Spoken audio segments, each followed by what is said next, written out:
o ng update niya. Kung babagal ba siya, mag-aano ba siya. Tingnan natin na. Guys, ang galing, di ba? Yan, nakikita niyo yan, di ba? Editable yan. Yan, nakikita niyo na. Nag-aano siya, nakiklik ko siya. Ayan. Yan. Now, let's do first yung, ito na to. Ayan. Ayan ako siya, ang tawag dito, tawag dito, green agent ko siya. Now, let's save it first. Save. Save lang natin. Yan. File, save lang natin. Yan. Sana maging okay siya. Kita nyo? Nagbago. Naka-ibaba ko to Tapos, i-ano ko to. I-100%. Para makita nyo na maigi. Ayan. Yan. Nakita nyo yan. I-100% kasi ang lit eh. Tingnan nakikita eh. File, 100% ko. Nagbago ha. Pwede tayo sa isa. Ayan. Ang kinaganda niya is lahat ng tinawag natin dito. Ayan. Lahat ng tinawag natin dyan. Ano siya? Naglilink talaga siya. Sabay-sabay. Diba? Sabay-sabay siya naglilink. O, isa pa. What if mag-multiple fill tayo? Paano multiple fill? Let's go to appearance. Ayan. Ito, may isang fill na tayo. Ayan. O, magdadagdag pa ako. Let's make this different color. O, ayan. Tapos, hindi ka pa nakontento. O, i-multiply natin. Ayan, may iba. O, magdagdag pa tayo ng ibang kulay. Ito. Ayan. Ito. Gawin nating pink. Tapos ito, tanggalan natin ng ano yan. Gawin nating stroke. Tapos ibahin natin yung kulay. Ayan. Tapos, anuhan natin ng, ano ba? Ito. Ayan. Dash natin. Gawin natin, sabihin natin 20. Oops. For 20. Ayan. Tingnan natin kung may nagbago. Ayan, di ba? Nagla-line lang siya. Tapos ito. Ito. Gawin natin siyang blur. Gaussian blur. Ayan. Medyo minimal lang natin. Ayan. Yan.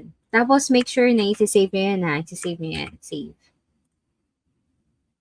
Kita mo, nag-update siya.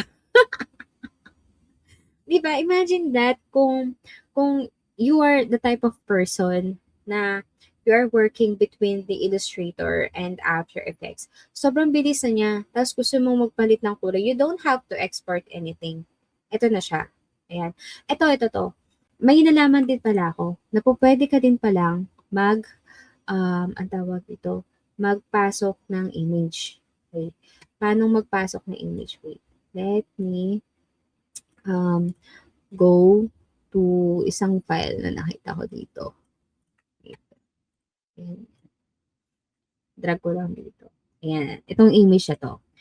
Ayan ako na lang to Itong image na to is gawan ko lang ng panibagong composition para hindi siya magulo.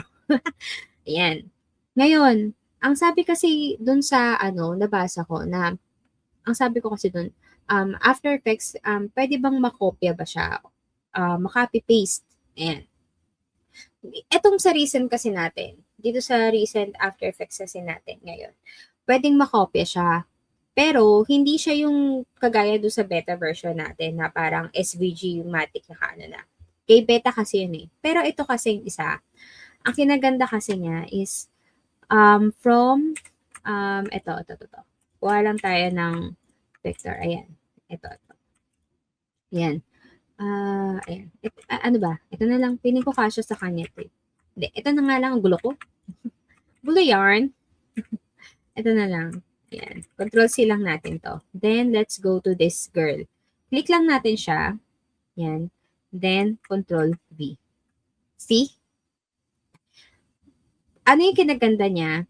Is automatic ng masking siya. Let's press M para mag-reveal yung mask niya.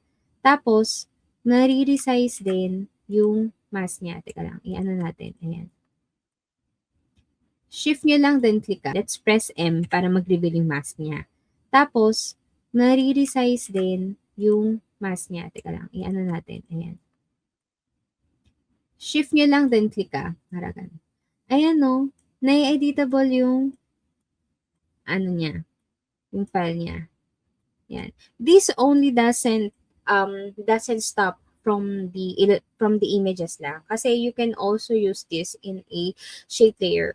So, let me unhide this muna. Then, let's call from, ito, shape layer. I-middle lang natin to. Then, V. Then, ang sabi kasi dito is, if you click the rectangle path, or specific path, tapos saka mo ipe-paste yung shape, yan. Automatically, nag-reshape siya into a different, from rectangle to customized shape. Ito yun siya. Pero, pumasok pa rin ba siyang mask? Pumasok pa rin siyang mask. Let me go to this one.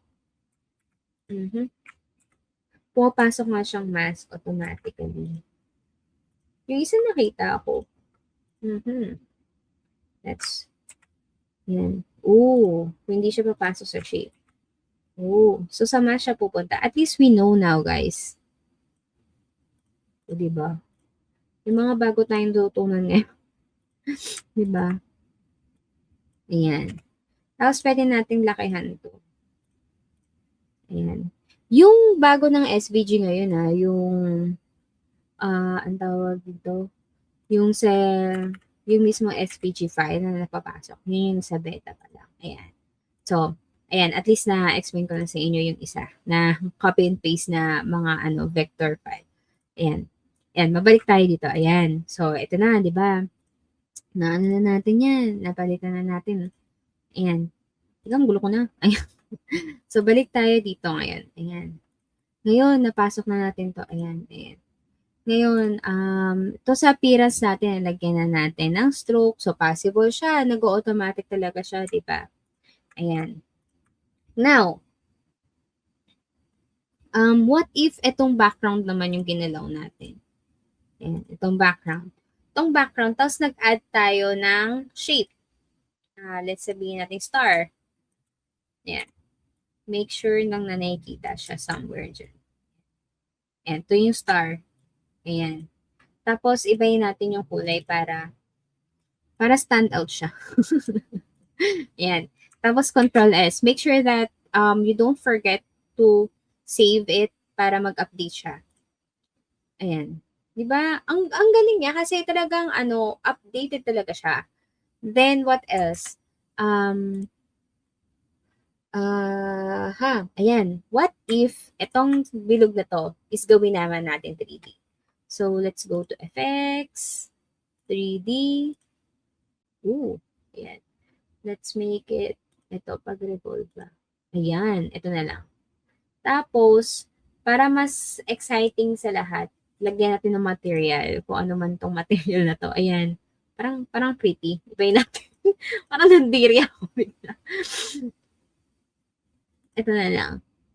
Ayan. Pwede pa to. Ayan. Tapos, medyo ibayin natin yung pesto. Ganyan. Ayan. Then, ayan. Wala naman tayong graphics. Sa lightning, medyo natin to. Tingnan natin kung magkakaroon ba ng problem sa pagkakaroon ng update niya. Kung babagal ba siya, mag-aano ba siya. Tingnan natin Guys, ang galing, di ba? Nag-update talaga siya kagad. Ayan. Tapos, hindi lang yun. This doesn't stop from adding objects or whatsoever. Kasi, pwede ka ding mag-add ng text.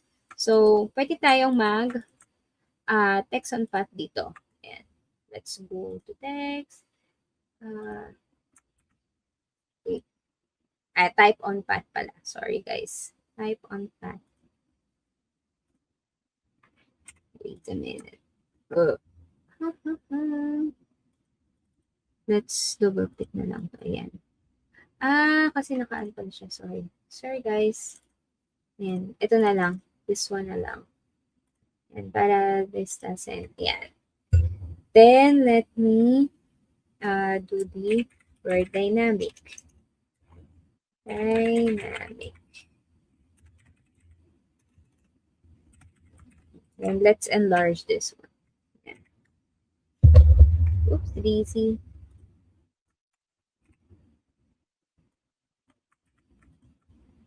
Fill it.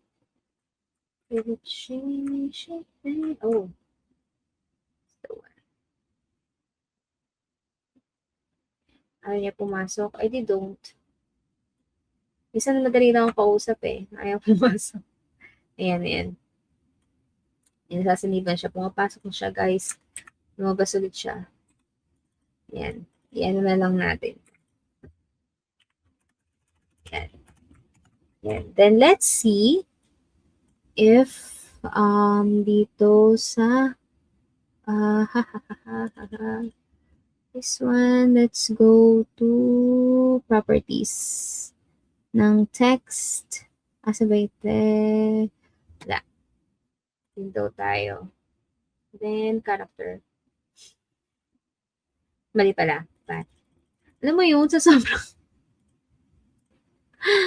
alam mo sa sobrang ang dami na nang nabubuksan mong mga nabubuksan mong app, nagkahalo-halo na sa'yo kung ano yung mga pangalan, tawag. Yan, ito. Ayan. O kaya yung pinakamahirap. Ano ba yan? Q ba yun? Yung ginamit. Ayan. Quivet. Quivet. Ewan ko ba yan? Quivet. Ayan. Dynamic link. Tapos, Control S lang natin. Control S. Dang! Tananang! Ayan siya. Nag-add ka agad siya. Di ba? Ang galing. It's so amazing. Ayan. Tapos, what else pa ba? Ayan. Okay. So, what if, sabi nung isa, what if kung mag-a-add tayo ng layer dito? O di kaya ganito na lang. Gusto ko siyang i-rename. Kasi parang, teka lang, patit na natin yung mata ko. Yan. Parang, in the long run, parang gusto kong mag-iba ng link name or layer name. Okay, mag-iba tayo. Sabihin natin, new. Diba? Napaka-original. Control S.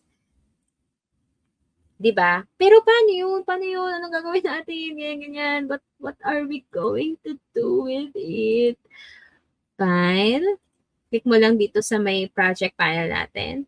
Right click, replace, file, then click the sample. Okay na lang natin to. Teka lang.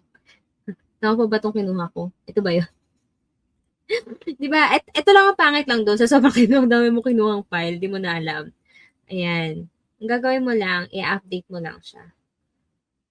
Pag ni-reload mo siya, oh! Pwede ko lang siya i-reload. Not bad. Reload lang. Okay? Diba? Kasi ang unang ginawa ko kasi is replace. Pero reload pala. Sorry guys. Reload. Ayan. Diba? Not bad. What else? So, imagine niyo na lang, di ba, kung sakaling may mga gustong ipapalit na mga kulay dun sa mga vector na ginagawa nyo, sa mga motion na ginagawa nyo. Ito lang. Sobrang easy lang. Now, tanong, what if dito sa ginagawa natin is may nagpa-add si client. Yan, nagpa-add si client ng another layer kasi may gusto siyang i-add dito like, let's make it a text. Sabihin natin, ano ba? Sabihin na lang natin, graphics. Yan. So, sobrang wala akong maisip. Sobrang original na itong text na to. Sobrang original. Ayan. Graphics. Then, Control S. Let's see if this thing will add dito. Not. Why? Kasi, hindi siya hindi siya kasama dun sa in-add mo. Pero, if we are going to file, import file, yung new, feature niya, footage, ayan. Import natin. Yung nakikita nyo dito, choose layer. Oops, wait. Parang hindi ata siya nag-update dito. Can't save. File save as dapat yan. Yan. I-update pala natin dito. Ayan. Ha? Pati pa rin siya ma-save.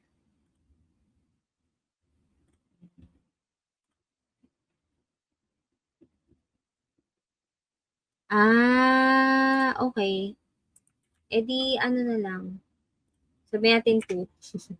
Pero nung kanina, na siya, nag-update siya sa end ko ha, nung hindi ko na siya inaano, which is hindi ko alam kung bakit. Maybe may hindi lang ako. Try natin i-open ulit yung file. Try natin i-open yung sample 1 na isa. Wala. Baka kasi ano yun eh. Layer. Then make is graphics ulit. Let's try lang. Then let's change the color lang into blue. Yan, para na makita. Yan. Then file, save lang natin siya.